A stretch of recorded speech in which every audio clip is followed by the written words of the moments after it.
The pharmacist looked at me strangely the moment I walked up to the counter. Not rude, confused, like someone trying to solve a small problem in their head before speaking out loud. I smiled politely and handed over my prescription for antibiotics. A sinus infection had been bothering me for nearly 2 weeks, and my doctor finally insisted I stop pretending tea and rest would fix it. The young woman behind the counter typed something into her computer, then paused. "You're already taking sertraline, correct?" I frowned. "No," she looked back at the screen. "Oh. Sorry," she kept typing, then her expression changed again. "And the sleep medication? I don't take sleep medication." Now she looked genuinely uncertain. One of the older pharmacists nearby glanced toward us briefly. The young woman lowered her voice. "Mrs. Harper, according to your file, you've been picking up multiple prescriptions for the past few months." My stomach tightened immediately. There must be some mistake. She turned the monitor slightly toward herself. "Sertraline, lorazepam, donepezil." The last word hit me strangely. I recognized it, not because I had ever taken it. Because my mother used to, donepezil, medication for dementia. I stared at the pharmacist. "I have never taken that medication." The older pharmacist approached quietly now. "Is everything all right?" The young woman explained in a careful voice that immediately made me uncomfortable. Careful voices had begun frightening me lately. The older pharmacist smiled politely at me. "Mrs. Harper, our records show these prescriptions have been collected regularly since February." February, 5 months earlier. "That's impossible." He clicked through the system slowly. "It says they were picked up in person." "In person by who?" Another pause. "Then, well, according to the notes, by you." The entire pharmacy seemed to tilt around me. "No." The older pharmacist's expression softened slightly.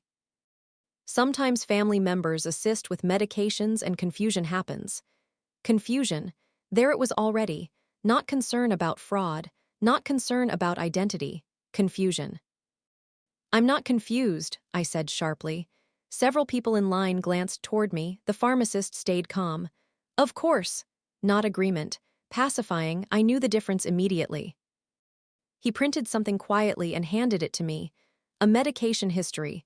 My name covered the page. Donepezil, lorazepam, sertraline, monthly pickups, all signed. My signature sat beside each prescription, or something very close to it. My hands went cold. "That isn't my handwriting." The pharmacist hesitated carefully. "It matches the signature we have on file." I stared at the page. It did resemble my signature, close enough to make my stomach turn. I suddenly remembered something strange from months earlier. My daughter Rachel insisting on organizing paperwork after I misplaced my insurance folder. At the time, I thought she was helping. Now I wasn't so sure. I folded the paper carefully. "Who prescribed these?" The pharmacist clicked the screen again. "Dr. Leonard Green." My chest tightened. I had never heard that name before. "That's not my doctor." The older pharmacist frowned slightly now. "He's listed as your cognitive specialist." Cognitive specialist. The words landed like ice water. I gripped the counter harder. There's been a mistake. But even as I said it, something deep inside me already knew this was not a mistake. It was a process. A quiet process already moving forward without me. I left the pharmacy shaking. Not confused, not forgetful, furious. In the parking lot, I sat inside my car staring at the medication history while rain tapped softly against the windshield. Donepezil. Medication for memory loss. Someone had not only filled prescriptions in my name, someone had built a medical narrative around me, and somehow the system already believed it. My phone rang suddenly. "Rachel," I stared at the screen for several seconds before answering. "Hi, Mom." Her voice sounded warm, careful, always careful lately. "I just came from the pharmacy," I said immediately. Silence. Not confusion, silence, then softly, "Oh." That one word made my blood run cold. "You knew." "Mom, please don't get upset." Upset, not shocked, not concerned. Upset. "I've never taken these medications." Rachel exhaled shakily. "We were trying to help." There it was, always help. "What exactly are you helping with?" Another silence. Then, you've been having memory problems. No, I haven't. You forget conversations. Everyone forgets conversations sometimes. You repeat stories. I'm 67 years old. You get confused. I almost laughed. Not because it was funny, because suddenly every normal human behavior had apparently become medical evidence. Who is Dr. Green? Rachel hesitated too long. He specializes in early cognitive decline. My grip tightened around the steering wheel. You took me to a dementia specialist without telling me. No. Not exactly. Then explain exactly. Her voice dropped lower now. You met him at Karen's fundraiser in March. I searched my memory immediately. March, Karen's fundraiser, hotel ballroom. Too much noise, a polite man speaking with me briefly near the dessert table. You introduced me to a doctor. He asked a few questions. A few questions, at a fundraiser. And now I supposedly had dementia medication attached to my medical file. The rain outside grew heavier. Rachel, what have you done? She started crying quietly. Real crying, not manipulative. Frightened, we thought catching things early would help. Catching things, like I was a disease spreading slowly through the family. I'm not sick. You don't know that. That sentence hollowed something inside me, not because it hurt, because she believed it, or wanted to. I lowered my voice carefully. Who picked up those medications? Long silence, then softly, sometimes I did. The world seemed to stop moving. My own daughter has been collecting dementia medication in my name. We thought it might stabilize things. Stabilize, as though I had already begun deteriorating. I pressed my hand against my forehead. How long has this been happening? Another pause. Since February, 5 months. 5 months of medical records, 5 months of prescriptions. 5 months of documented treatment for an illness I did not have. And suddenly I understood the most terrifying part. If enough paperwork exists, people stop asking whether the illness is real. I drove straight home after the call. Halfway there, I had to pull over because my hands would not stop shaking. Not from fear, from rage, real, clear rage. Someone had been building medical records around me for 5 months. Medication histories, specialist notes, prescription pickups, and my own daughter had participated. When I finally reached home, I went directly to the bathroom cabinet. I do not know why. Maybe part of me needed proof that the pills were not there, but they were. 3 orange prescription bottles sat neatly behind the aspirin and cough medicine. Donepezil, lorazepam, sertraline, my name printed clearly on every label. I stared at them in disbelief. The bottles had been opened, partially used. My stomach turned violently. I picked up the Donepezil first. Instructions, take once daily with food. My hands trembled so badly I nearly dropped it. I had never taken these pills. Never. Then how were the bottles partially empty? A horrible thought entered my mind. I walked slowly into the kitchen. Over the sink sat the little plastic organizer Rachel bought me earlier that year. Just to help you stay organized, she had said. Morning pills, evening pills, Sunday through Saturday. I suddenly remembered how often Rachel filled it herself when she visited. My chest tightened painfully. No, I opened the container. Tiny white tablets sat inside Thursday morning. Donepezil. I recognized the shape from the bottle. For one terrible second, I could not breathe. I had been taking the medication, without knowing what it was. Rachel must have mixed them with vitamins or supplements. The room blurred around me. Donepezil causes dizziness, fatigue, confusion, symptoms they could later point toward as evidence. I gripped the counter hard enough to hurt my fingers. Then another memory surfaced. 3 weeks earlier, Rachel asking casually, "Have you been feeling more forgetful lately?" At the time I said maybe I was more tired than usual. God help me, I probably was. Because they had been medicating me, I threw the pills into the trash immediately. Then I stopped. No, evidence. I grabbed freezer bags instead and sealed every bottle separately. My entire body felt cold now. Not old, not confused, trapped. The phone rang again around 6. This time it was my son Daniel, not Rachel. Interesting. Mom. His voice sounded careful immediately. Rachel called you upset, I laughed once softly. She's been drugging me. Mom, don't say that. Then what should I call it? Silence. Then the medication was supposed to help stabilize your memory. My memory, not depression, not anxiety, memory. I sat down slowly at the kitchen table. Who diagnosed me? You met with Dr. Green at a fundraiser.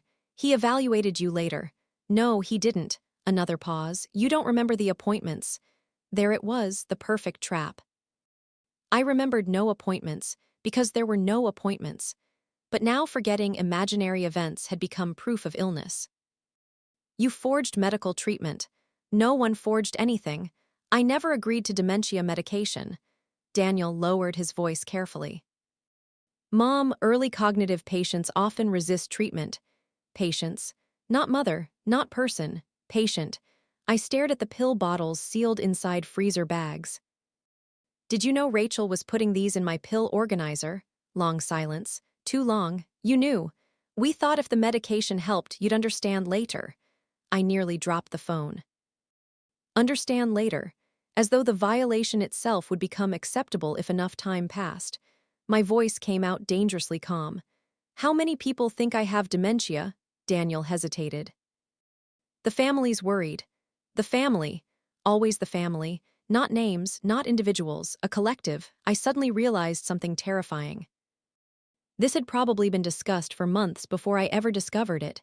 Conversations, group texts, careful little meetings about my condition. Meanwhile, I kept living normally, unaware my own children had already started rewriting me into a patient. That night, I barely slept. Around midnight, I searched through my desk and found something that made my blood run colder than the pills had. Insurance paperwork, recently updated. Under emergency medical authorization, Rachel's name had been added as primary decision contact. My signature appeared at the bottom, except it was not my signature, close enough to pass quickly. Wrong enough that I knew immediately. I sat staring at the page while my heartbeat slowed strangely. Not panic, recognition. This had gone much further than fear. Someone had started preparing legally. The next morning, I called my family doctor directly. Dr. Patel had treated me for almost 15 years. When I explained the situation, his nurse sounded confused at first, then uncomfortable. Mrs. Harper, your records show ongoing neurological treatment already. My throat tightened. What records? Dr. Green sent consultation notes in March. Consultation notes, officially entered into my medical file. I never consented to neurological treatment. Long silence. Then carefully, would you like to schedule an evaluation appointment? Evaluation. Not investigation, not fraud inquiry, evaluation. Because the system already leaned toward illness once the paperwork existed. I want copies of everything, I said quietly. At noon, I picked up the records, 32 pages. 32 pages describing me as a patient experiencing progressive memory concerns. I sat in my car reading them while feeling physically detached from my own life. Subject exhibits resistance to support, increasing defensiveness regarding treatment, difficulty accepting cognitive limitations. Every reaction I had during the past months had apparently become medical evidence. Then I reached one sentence that made me stop breathing. Family reports episodes of paranoia involving medication concerns. Paranoia involving medication concerns. They had written that before I even discovered the pills, meaning they anticipated I might eventually notice. The entire thing had been prepared in advance. I drove directly to Rachel's house. Not planned, not emotional, necessary. Rachel opened the door and immediately went pale when she saw the folder in my hands. Mom, how long? She started crying instantly. How long have you been telling doctors I'm mentally declining? We were scared. No, I said quietly. You were convinced. Rachel stepped backward slowly. We thought we were helping you before things got worse. Things were never worse. You forget things. I forget normal things. You accused me of stealing your mail because she had been opening it. I saw the realization hit her face the exact moment she said it. Small, terrible, she knew, deep down she knew, Then her husband Mark appeared in the hallway behind her. His expression tightened immediately when he saw me. Maybe this isn't a good time. There it was again, not truth, not discussion, management. I looked directly at him.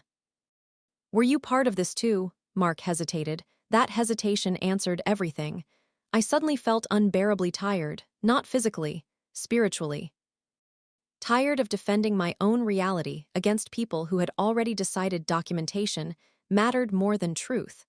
Then Rachel whispered something that shattered me completely. We thought you'd thank us later. Thank us for secretly medicating me, for rewriting my medical history, for turning normal aging into disease.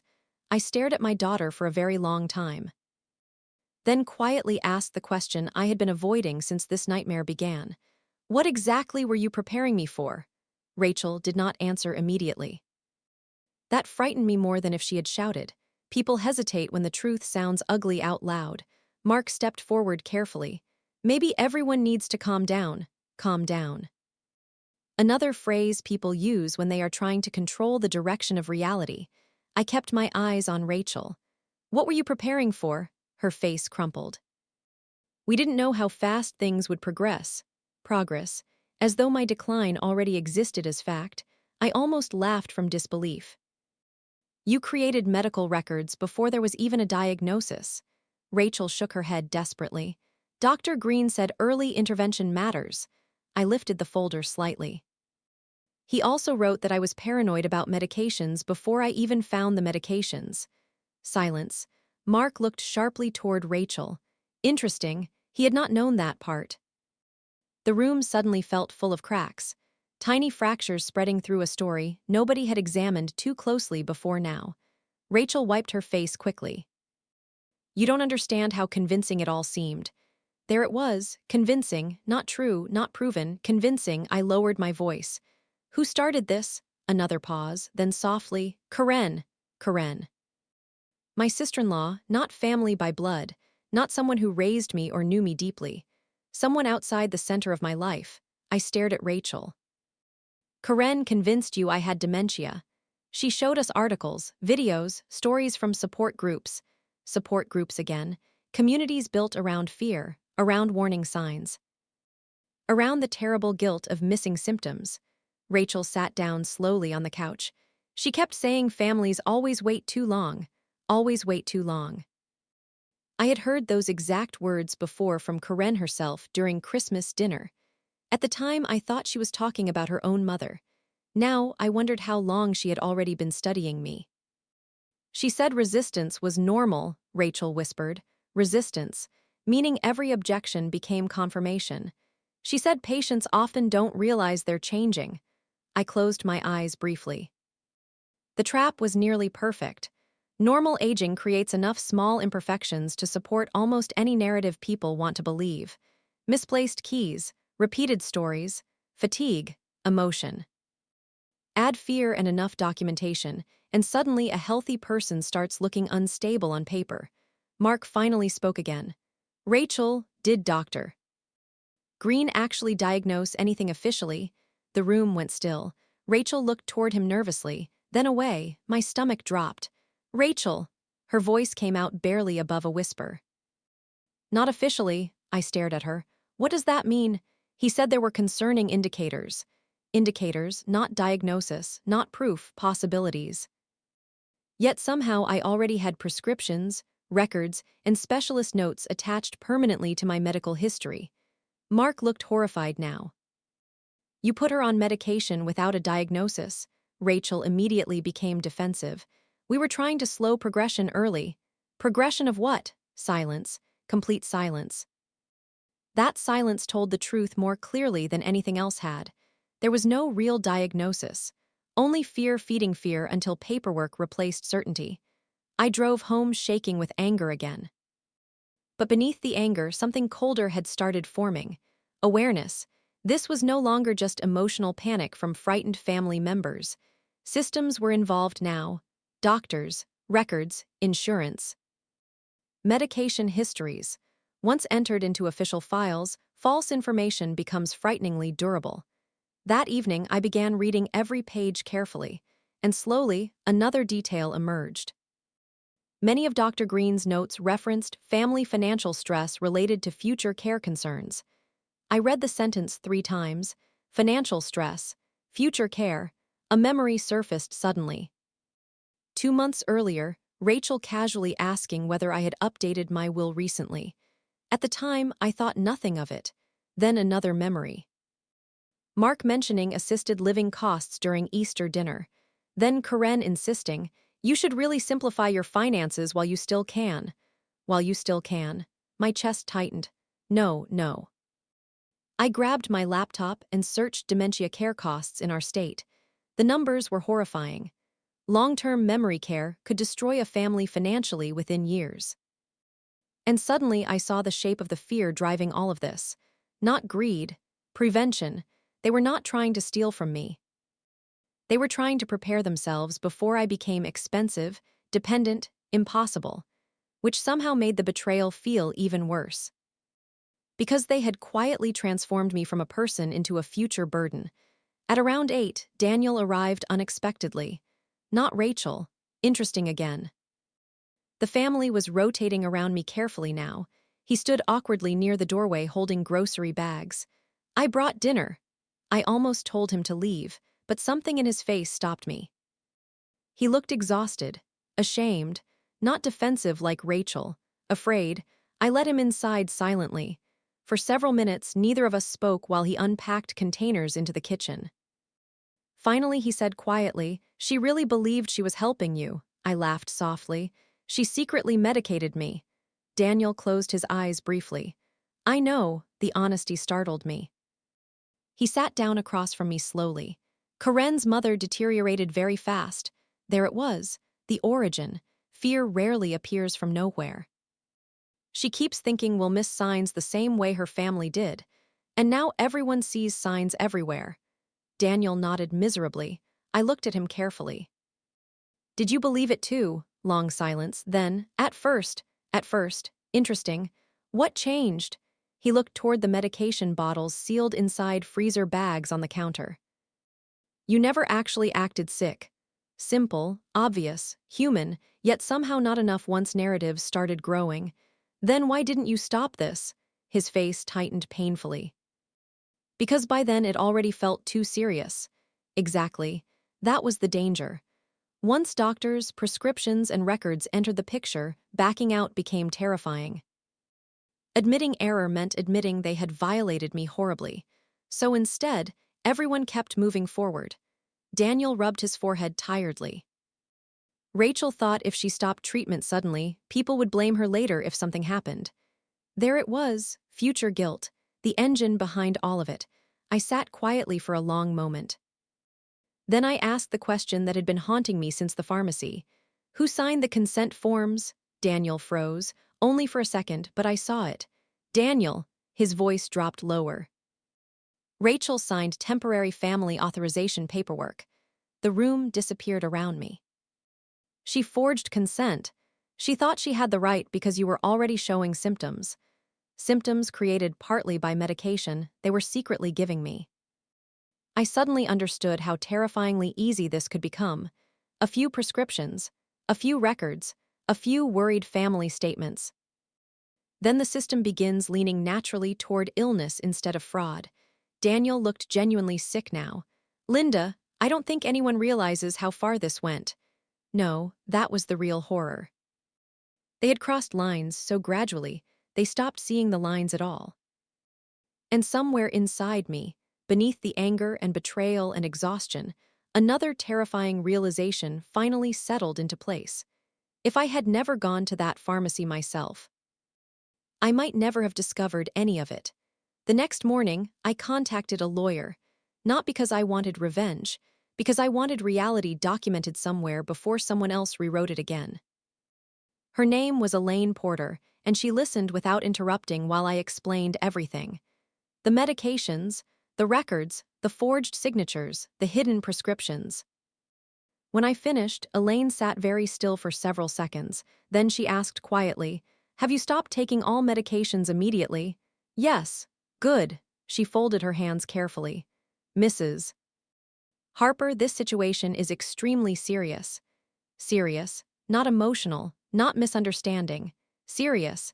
The word alone almost made me cry from relief. Someone finally saw danger instead of symptoms. Elaine requested copies of everything: medical records, prescription histories, insurance forms, the pill bottles. Then she asked the question nobody else had asked yet. How have you actually been feeling physically? I blinked. No one had cared about that, not really. I sat back slowly. Tired, I admitted. Foggy sometimes. Dizzy occasionally. Elaine nodded grimly. Donepezil and lorazepam can absolutely create cognitive symptoms in someone who doesn't medically need them. I stared at her. So the medication itself may have made me seem impaired. Yes. The room went silent, every forgotten word, every moment of fatigue. Every time I felt emotionally overwhelmed during the past months, possibly caused by medication secretly placed into my pill organizer, I suddenly felt physically ill. Elaine's voice softened slightly. You were not imagining the changes you experienced. That sentence shattered something inside me, because for weeks I had quietly questioned myself too, not fully.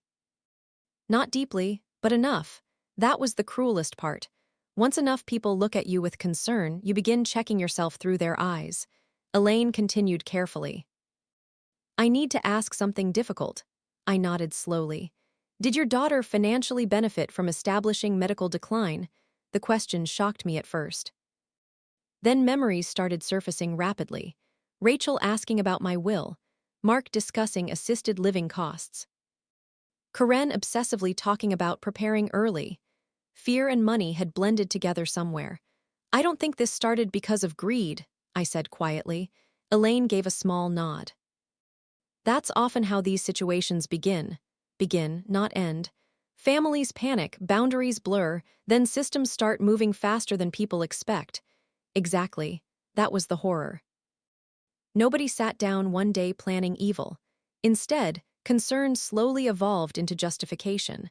That afternoon, Elaine contacted Dr. Green directly. The phone call lasted less than 20 minutes. When she returned, her expression had changed completely. What? I asked immediately. He's nervous. My stomach tightened. Nervous about what? He claims your daughter exaggerated symptoms significantly during consultations. I stared at her. Rachel, not Karen, not online forums. Rachel. Elaine slid her notebook toward me. According to Dr. Green, Rachel reported confusion episodes, missed appointments, difficulty managing finances, emotional instability, possible hallucinations involving my late husband. Hallucinations. I almost laughed from disbelief, because I occasionally spoke to Richard's photograph. That single private grief habit had somehow evolved into psychosis inside my medical records. Elaine looked furious now. He admits he never performed formal neurological testing. Then how did he prescribe medication? He said the family requested preventative intervention. Preventative intervention. Such polished language for recklessness. Then Elaine added quietly, he also assumed your daughter had legal authority to assist with treatment decisions. Authority, the forged paperwork again. I suddenly understood how fragile protection really becomes once family members speak confidently enough. That evening, Rachel came to my house alone. The moment I opened the door, I barely recognized her. She looked exhausted, pale, destroyed. She started crying before I even spoke. Mom, please. I let her inside silently. She sat at the kitchen table, where she used to do homework as a teenager, while I cooked dinner nearby. Now, she looked like a child waiting for punishment. I never wanted this to happen, she whispered. I stayed standing. Then why did it? She wiped her face shakily. At first it was just concern, always concern. The doctor said catching symptoms early mattered. Without diagnosis, he said family observations were important. Observations, not facts, interpretations. Rachel's hands trembled now. Karen kept showing me stories about families who waited too long. And that justified drugging me. Her face collapsed immediately. I thought they were vitamins at first. I froze. What? She looked horrified with herself. Dr. Green changed the prescriptions later. He said they might help stabilize memory issues. My chest tightened painfully. You didn't even know what you were giving me. She shook her head miserably. Not at first. I sat down slowly across from her. When did you realize? Tears rolled down her face. When you started getting more tired. Silence filled the kitchen. Then quietly, I thought it meant the diagnosis was real. There it was, the perfect cycle. Medication causes symptoms. Symptoms validate fear. Fear justifies more intervention. I pressed my fingers against my forehead. Oh my God! Rachel started crying harder. I know. No, she didn't, not fully. Because how could anyone fully understand what it feels like to watch your own reality rewritten around you? She reached shakily into her purse and removed folded papers. I brought these. I unfolded them carefully. Power of attorney drafts, not finalized, prepared. My vision blurred slightly. You were preparing legal control too. Rachel looked horrified. No. Karen said we should just be ready in case things progressed. Progressed. Always the future. Never the present reality sitting directly in front of them. I looked at my daughter for a long time. Then quietly asked, if I had never discovered the prescriptions, how far would this have gone? Rachel covered her face with both hands, and that silence told me everything I needed to know. At around 9 that evening, my phone rang. Dr. Green himself. His voice sounded tight from the first second. Mrs. Harper, I understand there's been some distress. Distress, not outrage. Not violation, distress. I almost laughed. You prescribed dementia medication without proper testing. The family presented compelling concerns. You never verified them. We trusted the observations provided. Observations. Again. Always observations. Never proof. I lowered my voice carefully. You helped build a medical history around me based on fear. Long silence. Then very quietly, I think mistakes were made. Mistakes. Such a small word for something that nearly erased my autonomy. I stared out the kitchen window into the dark backyard, where Richard used to garden every spring. Then I realized the most terrifying thing of all. Without one suspicious pharmacist asking a few extra questions, those mistakes might have become my permanent identity. Over the next month, everything slowly unraveled. Not dramatically, quietly. The prescriptions were removed from my records first. Then the neurological notes disappeared after Elaine threatened formal legal action against both Dr. Green and the clinic. The insurance authorizations were canceled. The forged consent forms were documented. Every remaining medication bottle was surrendered as evidence. On paper, my life returned to normal surprisingly fast. Emotionally, nothing felt normal anymore. That was the part nobody understood. The records vanished easier than the fear did.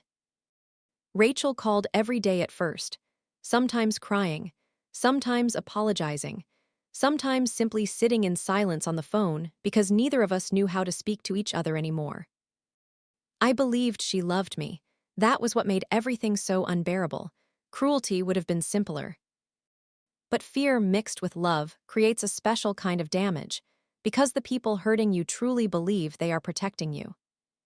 Karen stopped speaking to most of the family for a while after everything surfaced, not because anyone forced her to. Because once the reality became visible, she finally saw what her obsession had helped create. Susan told me Karen deleted every caregiver forum account she belonged to. Apparently she could not stand reading the posts anymore. I understood that. Once you realize ordinary human behavior can be interpreted into illness almost endlessly, those discussions begin sounding terrifying. 3 weeks later, Dr. Patel scheduled a full independent neurological evaluation just to formally clear my records completely. The irony almost made me laugh.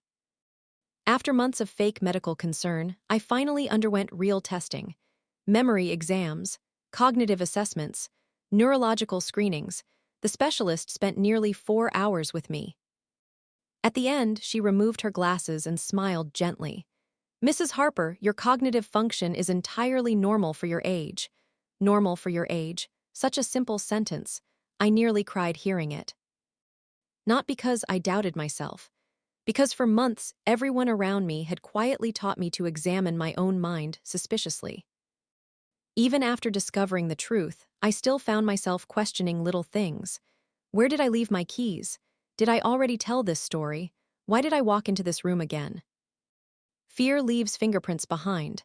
That evening, Rachel came over for dinner, the first real dinner since everything collapsed. She looked nervous standing in the kitchen doorway holding a pie she clearly bought instead of baked. "You still hate pecan pie?" she asked awkwardly. I almost smiled.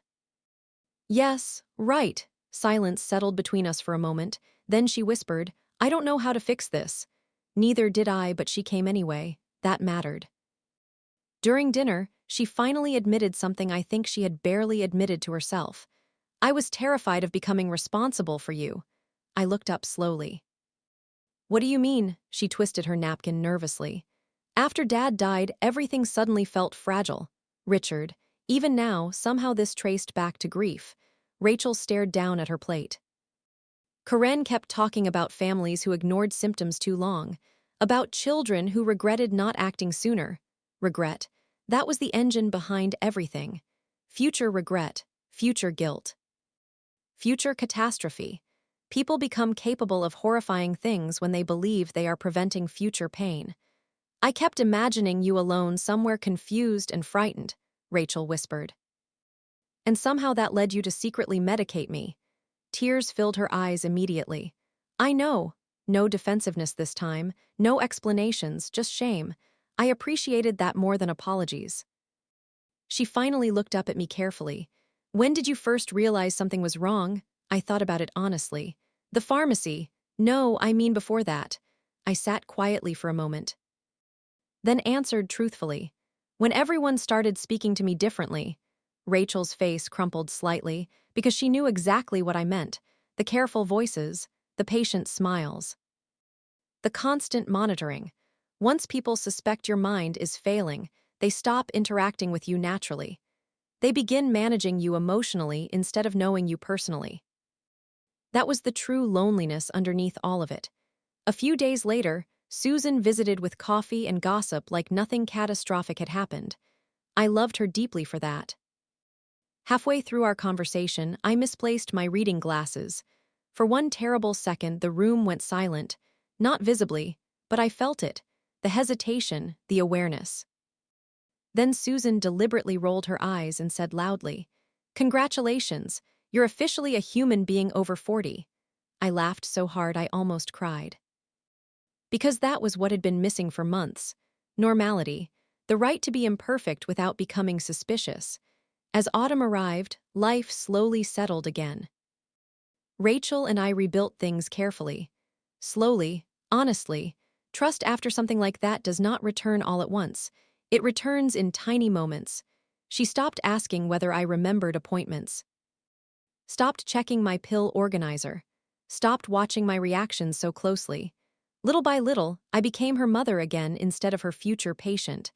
But some damage never fully disappears.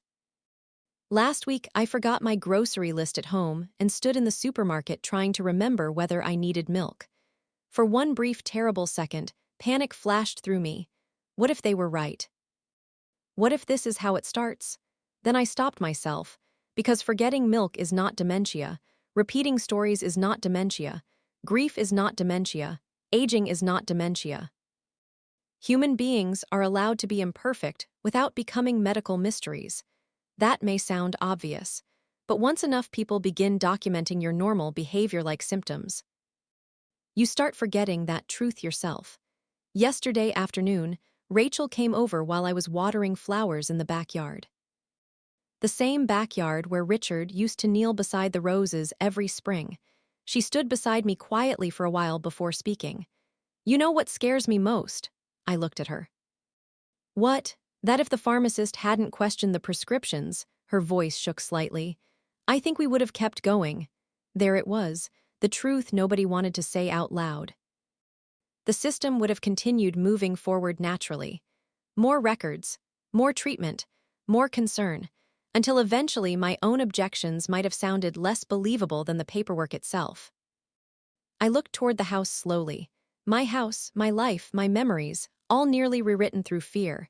Then Rachel whispered, "I'm so sorry, Mom." This time I believed the apology completely. Not because the pain disappeared, because she finally understood what almost happened. I reached over and squeezed her hand gently. Then I said the one thing I wish someone had told all of us much earlier. Love becomes dangerous the moment people stop asking whether fear is telling them the truth.